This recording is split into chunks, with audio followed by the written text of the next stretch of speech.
دوستوں، تصوف اور روحانیت کی دنیا بظاہر بڑی پیچیدہ اور پراسرار سی لگتی ہے نا؟ ہمیں لگتا ہے جیسے یہ کوئی بہت مشکل سائنس ہو، لیکن آج کی اس نشست میں ہم واصف علی واصف رحمت اللہ علیہ کے شاندار فلسفے کی روشنی میں انسانی روح کی کیمیا اور روحانی نفسیات کے ان گہرے رازوں کو بالکل آسان اور عام فہم انداز میں ڈی کوڈ کرنے والے ہیں۔ ہم دیکھیں گے کہ انسان کا باطن دراصل بدلتا کیسے ہے اور روحانیت ہماری روزمرہ کی پریکٹیکل زندگی سے کیسے جڑی ہوئی ہے۔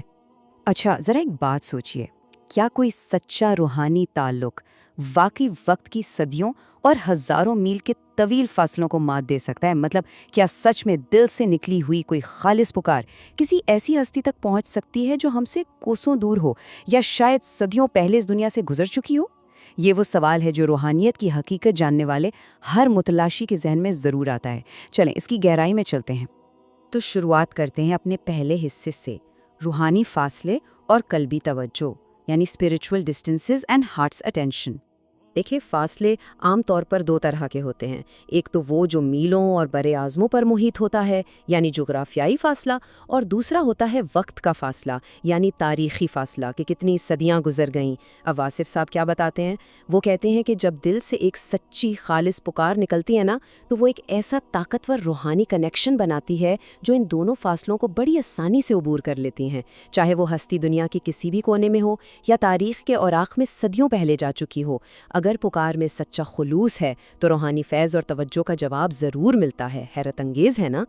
اور اس قلبی تعلق کو سمجھنے کے لیے منابع میں ایک بڑی ہی زبردست مثال دی گئی ہے، جیسے آگ لوہے کو توجہ کر کے آگ بنا دیتی ہے۔ ذرا غور کریں اس بات پر۔ جب کسی کامل روحانی استاد یا صاحب نگاہ کی مکمل توجہ اپنے طالب پر پڑتی ہے تو وہ اس کو بالکل اپنے ہی رنگ میں رنگ لیتا ہے۔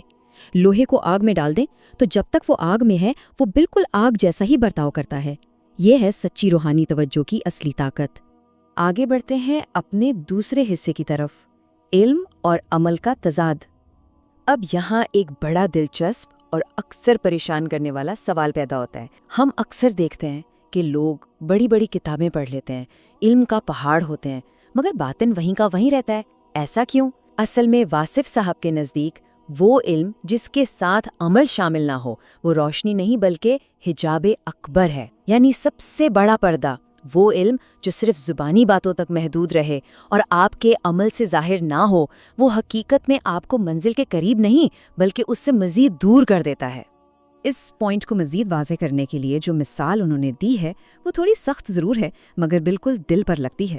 وہ فرماتے ہیں کہ ایسا علم جاہل گدھے پر کتابوں کا بوجھ ہے۔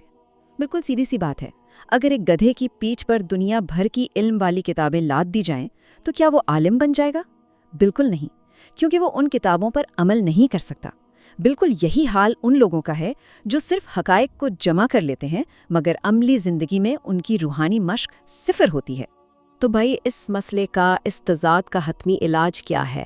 منابع کے مطابق اس کا صرف ایک ہی حل ہے اور وہ ہے اسوہ حسنہ، یعنی نبی کریم صلی اللہ علیہ وآلہ وسلم کی مبارک زندگی کے عملی اقدامات کو خوش دلی سے اپنی زندگی میں اپنانا۔ روحانی ترقی کے لیے علم کو صرف رٹنا نہیں ہوتا بلکہ اسے جینا پڑتا ہے۔ مثال کے طور پر، معاف کر دینے کا علم تب تک بالکل بیکار ہے جب تک آپ عملی طور پر کسی بڑے نقصان پر خلوص دل سے معاف نہ کر دیں۔ چلیے اب ہم آتے ہیں اپنے تیسرے حصے کی طرف، ایک چور سے کتب بننے کا سفر۔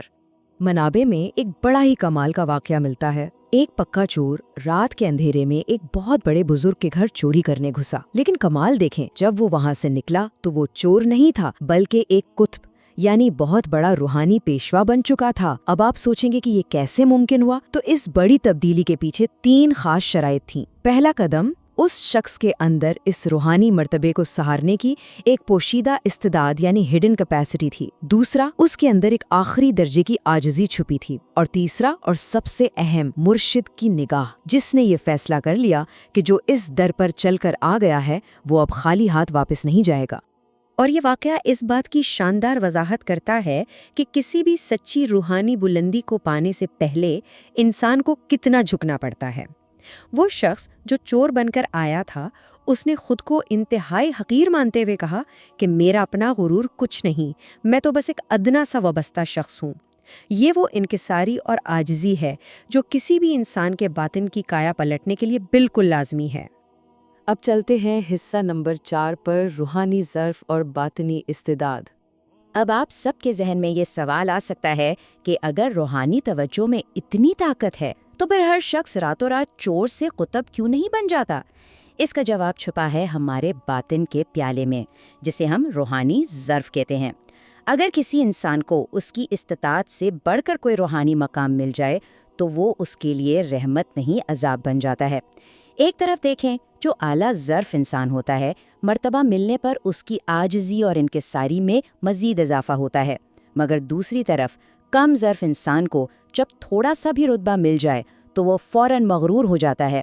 اسے بڑی خوبصورتی سے سمجھایا گیا ہے، بالکل ایسے ہی جیسے اگر آپ کسی بیماری میں طاقتور دوا کی اوور ڈوز لے لیں اور آپ کا جسم اسے برداشت نہ کر سکے تو وہ دوا شفا دینے کے بجائے جان لیوا ثابت ہو سکتی ہے۔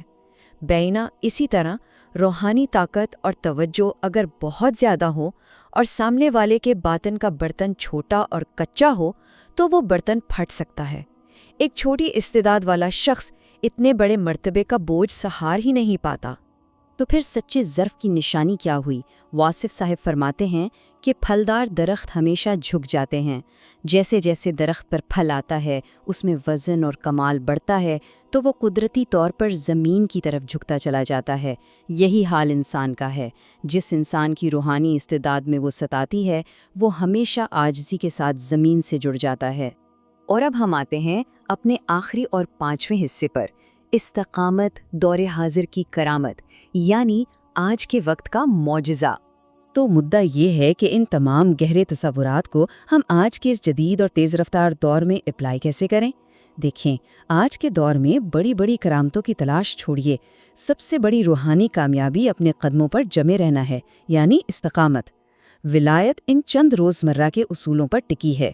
صرف اللہ کی رضا کے لیے اپنی کوئی ایک بری عادت مکمل چھوڑ دیں، حضور صلی اللہ علیہ وسلم کی کسی ایک سنت کو مستقل اپنا لیں، اپنی خوشی کو اللہ کے حکم کے تابع کر دیں اور مشکل وقت میں بہترین صبر جمیل اختیار کریں۔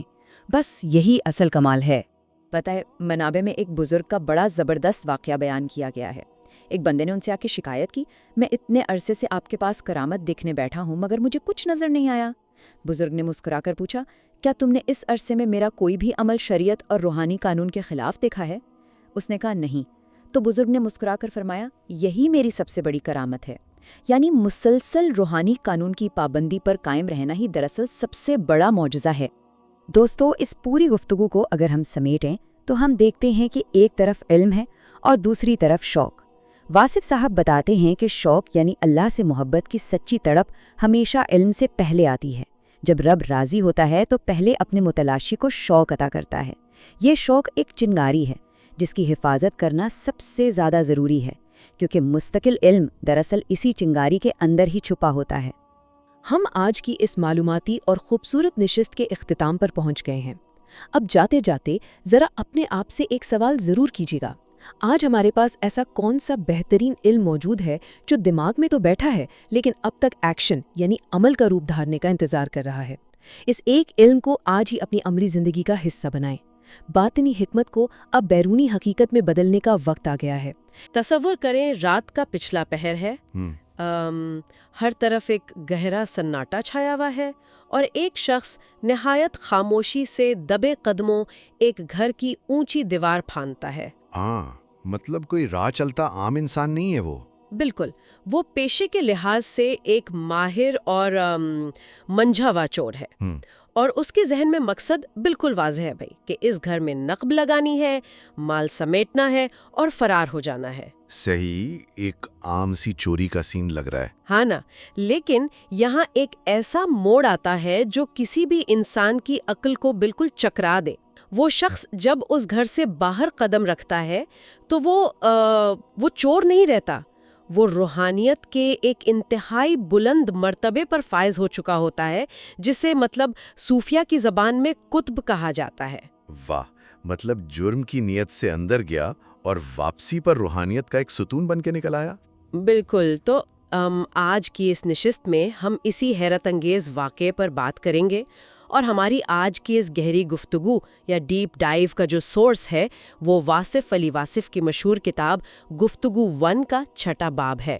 ہمارا مقصد صرف ان صوفیانہ اصطلاحات کو دہرانا نہیں ہے، بلکہ یہ سمجھنا ہے کہ علم، عمل اور روحانی استعداد کے یہ پیچیدہ تصورات آج کے اس ہنگامہ خیز دور میں ایک عام انسان کی زندگی میں عملی طور پر کیسے نافذ ہو سکتے ہیں۔ جی، میں سمجھتا ہوں کہ یہ واقعہ سن کر پہلا رد عمل یہی ہوتا ہے کہ بھئی یہ کیسی طلسماتی کہانی ہے۔ بظاہر یہ بالکل ناممکن اور خلاف عقل محسوس ہوتا ہے نا، لیکن اس باب میں اسے محض ایک کہانی کے طور پر نہیں بلکہ ایک گہری نفسیاتی اور روحانی سائنس کے طور پر پیش کیا گیا ہے۔ ہم دیکھیں گے کہ ان تصورات کے پیچھے میکینکس کیا ہیں۔ یہی تو آج کی اس بحث کا سب سے دلچسپ پہلو ہے، لیکن اس چور کی تبدیلی کو سمجھنے سے پہلے مجھے لگتا ہے ہمیں اس کڑی کو سمجھنا ہوگا جو دو انسانوں کو روحانی سطح پر جوڑتی ہے۔ مطلب ہم اکثر سنتے ہیں نا کہ فلاں بزرگ کی توجہ ہو گئی یا روحانی فیض مل گیا۔ بالکل۔ تو سوال یہ ہے کہ یہ تعلق قائم کیسے ہوتا ہے، خاص طور پر تب جب درمیان میں ہزاروں میل کا جغرافیائی فاصلہ ہو یا چلیں صدیوں کا تاریخی فاصلہ ہو۔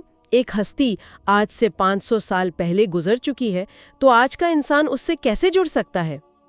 دیکھیں، فاصلے کی اس بحث کو اگر ہم مادی دنیا کے زاویے سے دیکھیں تو یہ واقعی بہت بڑی رکاوٹ لگتی ہے۔ ہم جغرافیائی فاصلے کو میلوں میں ناپتے ہیں نا، اور تاریخی فاصلے کو صدیوں میں، لیکن روحانیت میں دونوں پیمانے بے معنی ہیں۔ اچھا، وہ کیسے؟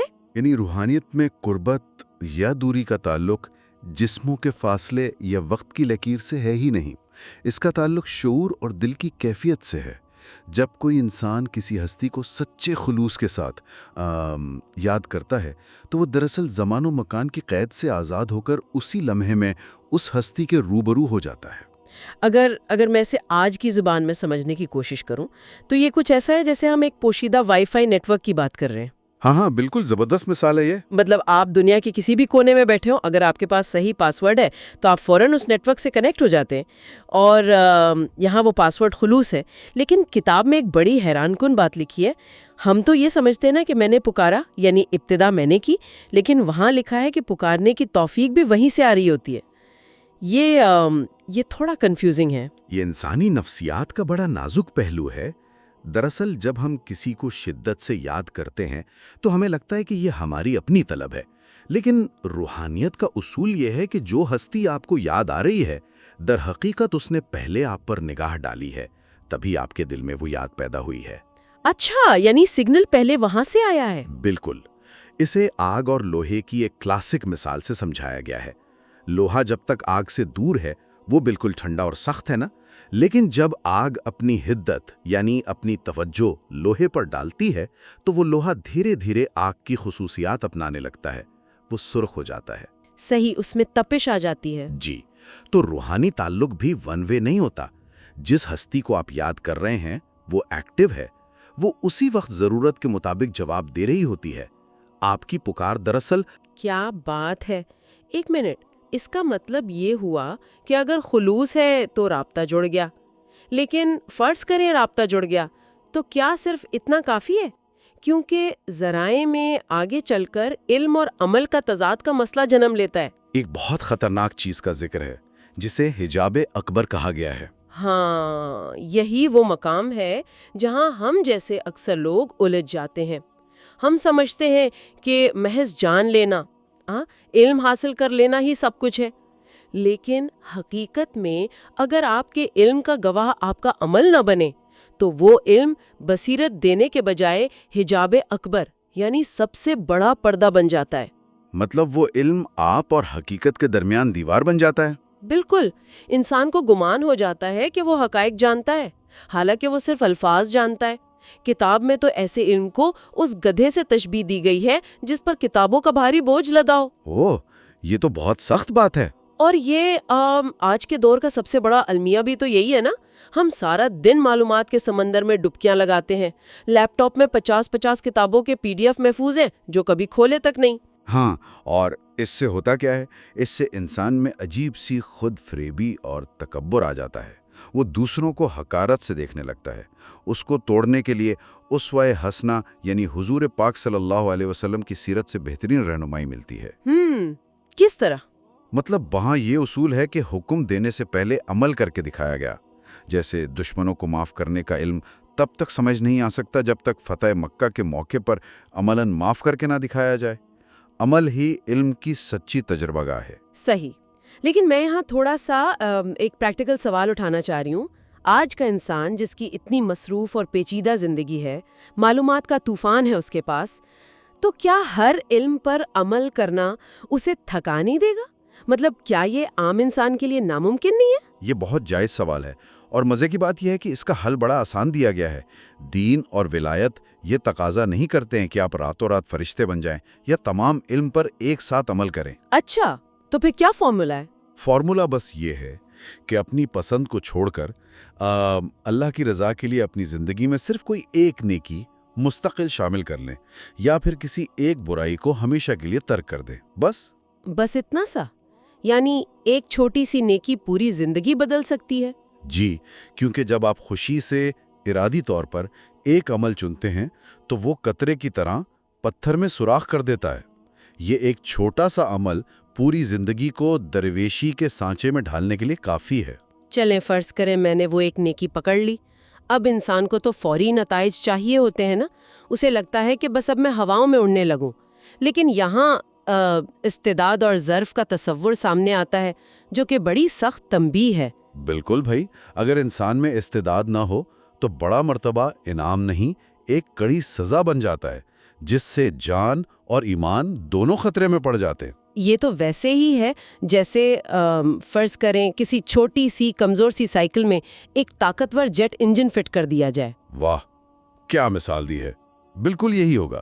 نا وہ سائیکل اڑنے کے بجائے تو تباہ ہو جائے گی، کیونکہ اس کا سائز ہی نہیں ہے اتنا۔ یہی بات ہے، کم ظرف انسان اچانک کچھ پا کر مغرور ہو جاتا ہے، فرعون بن جاتا ہے، جبکہ باظرف انسان پھلدار درخت کی طرح مزید عاجز ہو کر جھک جاتا ہے۔ روحانیت میں مقوی غذا ہضم کرنے کے لیے معدہ بھی مضبوط چاہیے۔ تو پھر آج کے اس دور میں اصل کرامت ہے کیا؟ ہم تو شارٹ کٹس ڈھونڈتے ہیں۔ آج ہواؤں میں اڑنا کرامت نہیں ہے، بلکہ استقامت ہی سب سے بڑی کرامت ہے، یعنی شریعت کے خلاف کوئی کام نہ کرنا۔ اور اس کے ساتھ ایک چیز ہے حسن انتظار۔ حسن انتظار یعنی اچھے طریقے سے انتظار کرنا؟ جی، انسان کو اپنی حدود میں رہ کر ثابت قدمی سے انتظار کرنا چاہیے۔ اگر مقدر میں تبدیلی ہے تو حالات اور مرد مومن خود چل کر آپ تک آئیں گے۔ آپ کا کام صرف اپنی عاجزی سے اپنا ظرف بڑھانا ہے۔ اچھا، اب جب آپ نے استعداد اور ظرف کی بات کی ہے نا، تو میرا ذہن فوراً اسی چور کی طرف چلا گیا ہے جس کا ہم نے شروع میں ذکر کیا تھا۔ مجھے اب اس پہ شدید اعتراض ہو رہا ہے۔ اچھا، کیا اعتراض ہے؟ دیکھیں، ایک طرف ہم کہہ رہے ہیں شریعت کی پابندی، ظرف بڑھانا، نیکی کرنا، اور دوسری طرف وہ شخص جو چوری کرنے آیا تھا مجرمانہ نیت کے ساتھ، وہ غوث کے گھر سے نکلتا ہے تو قطب بن جاتا ہے۔ کیا ایک چور میں اتنی استعداد ہو سکتی ہے؟ یہ تو جرم کی حوصلہ افزائی لگ رہی ہے۔ ہاں، بظاہر یہ ایک بہت بڑا تضاد لگتا ہے، اور دنیاوی ترازو پر واقعی یہ بات پوری نہیں اترتی۔ لیکن یہاں ہمیں روحانی کیمیاگری کو سمجھنا ہوگا۔ وہ بزرگ اس چور کے فعل کو انعام نہیں دے رہے تھے، وہ اس کے اندر چھپے ہوئے خام مال کو دیکھ رہے تھے۔ خام مال؟ یعنی اس کی کسی کوالٹی کو؟ بالکل، وہ خام مال تھی اس کی کمال کی جرت، اس کی ہمت اور بے خوفی۔ وہ کوئی عام چور تھوڑی تھا، اس نے کسی عام گھر کے بجائے سیدھا وقت کے غوث کے گھر نقب لگائی تھی۔ مطلب اس کی اس دلیری اور ٹارگٹ کی سلیکشن کو دیکھا گیا۔ ہاں، بزرگ نے اس کی اسی شدت کو خام مال سمجھ کر اسے روحانی بلندی کے لیے استعمال کر لیا، اس کا رخ موڑ دیا۔ اور دوسرا پہلو سخاوت کا تھا۔ بزرگ نے سوچا کہ بھئی یہ میری دہلیز پر آ گیا ہے، اب اسے خالی ہاتھ لوٹانا میری شان کے خلاف ہے۔ لیکن کیا صرف بزرگ کی سخاوت تھی؟ اس چور کا اپنا کوئی کمال نہیں تھا اس میں؟ نہیں، اس میں سائل یعنی لینے والے کا اعجاز بھی شامل تھا۔ اس میں انتہائی درجے کی عاجزی تھی۔ وہ روایت ہے نا کہ اس نے اقرار کیا کہ میں تو آپ کی گلی کے کتے کے برابر بھی نہیں ہوں۔ اس کی یہ انتہا درجے کی عاجزی ہی اس کا اصل ٹائٹل بن گئی۔ یہ تو دنگ کر دینے والا نظریہ ہے۔ بالکل، جب عطا کرنے والے کا ظرف اور مانگنے والے کی شدت آپس میں ملتے ہیں تو معجزات رونما ہوتے ہیں۔ یہ مقام فکر کی دنیا ہے، یہاں 2 اور 2 4 والے دنیاوی اصول لاگو نہیں ہوتے۔ صحیح، میرا مطلب ہے بالکل. تو یہ جو چور کے اندر کی جرت، تڑپ اور لگن تھی، کیا روحانی زبان میں اسی کو شوق کہا جاتا ہے جو علم سے بھی اوپر ہے؟ 100% درست. اسی کو شوق کہتے ہیں. کتاب میں صاف لکھا ہے کہ ایمان کی سلامتی کو شریعت کہتے ہیں، لیکن ایمان اور شوق کی سلامتی کا نام فقر ہے. ہاں، اس حوالے سے ذرائع میں ایک نہایت سبق آموز واقعہ بھی تو ہے نا، وہ ایک بالکل ان پڑھ شخص کا. جی، وہ شخص اپنے بے پایان شوق کی وجہ سے بھٹکتا ہوا اس پہاڑ پر پہنچ جاتا ہے جہاں 7 بڑی ہستیاں اولیاء موجود ہوتے ہیں. اور پھر وہ ہستیاں اسی ان پڑھ شخص کو اپنے امام کا جنازہ پڑھانے کا کہتی ہیں. بالکل، حالانکہ اس کے پاس کوئی ظاہری علم نہیں تھا، لیکن صرف اس کے شوق کو دیکھتے ہوئے اسے یہ منصب ملتا ہے، اور جیسے ہی وہ قدم بڑھاتا ہے علم خود بخود اس کے اندر اتار دیا جاتا ہے. اس کا مطلب تو یہ ہوا نا کہ ایک بے عمل دانشور کی ہزاروں کتابوں سے زیادہ قیمت ایک جاہل مگر سچے متلاشی کے شوق کی ہے. جی بالکل، کیونکہ علم تو دراصل شوق ہی کے خول کے اندر چھپا ہوتا ہے. اللہ کی رضا کا پہلا نشانی یہ ہے کہ وہ انسان کو سفر کا شوق عطا کرتا ہے. نعمت پہلے شوق بن کر آتی ہے اور پھر علم بن جاتی ہے. اسی لیے صوفیہ کہتے ہیں کہ ایمان سے پہلے شوق کی سلامتی کی دعا مانگو. کیا بات ہے. اگر ہم اس پوری گفتگو کا خلاصہ کریں تو ہم نے دیکھا کہ فاصلے روحانی تعلق میں رکاوٹ نہیں، بس خلوص چاہیے. علم کا اصل مقصد عمل کی بھٹی سے گزرنا ہے، اور ہمیں راتوں رات فرشتے نہیں بننا، بس ایک مستقل نیکی کو اپنا لینا ہے. ہاں، اور اپنی استقامت کو قائم رکھنا ہے. بالکل. اور اس کے ساتھ ہی سننے والوں کے لیے میں آج کی اس نشست کے اختتام پر ایک نیا اور گہرا سوال چھوڑنا چاہوں گی. ہم نے دیکھا کہ ایک چور کی بظاہر غلط راستے پر چلنے والی جرت کو ایک صاحب نگاہ نے روحانی بلندی میں بدل دیا. تو کیا یہ ممکن نہیں کہ ہمارے اندر موجود وہ خامیاں یا جذبات جنہیں ہم اپنی سب سے بڑی کمزوری سمجھتے ہیں، مثلاً شدید ضد یا غصہ، کیا یہ ممکن ہے کہ در حقیقت صحیح رہنمائی اور خلوص کے ملنے پر یہی خامیاں ہماری سب سے بڑی روحانی طاقت بننے کے منتظر ہوں؟ ہمیں واقعی سوچنا چاہیے کہ ہم اپنی کن کمزوریوں کو صحیح رخ دینے سے گھبرا رہے ہیں. آج کے لیے اتنا ہی.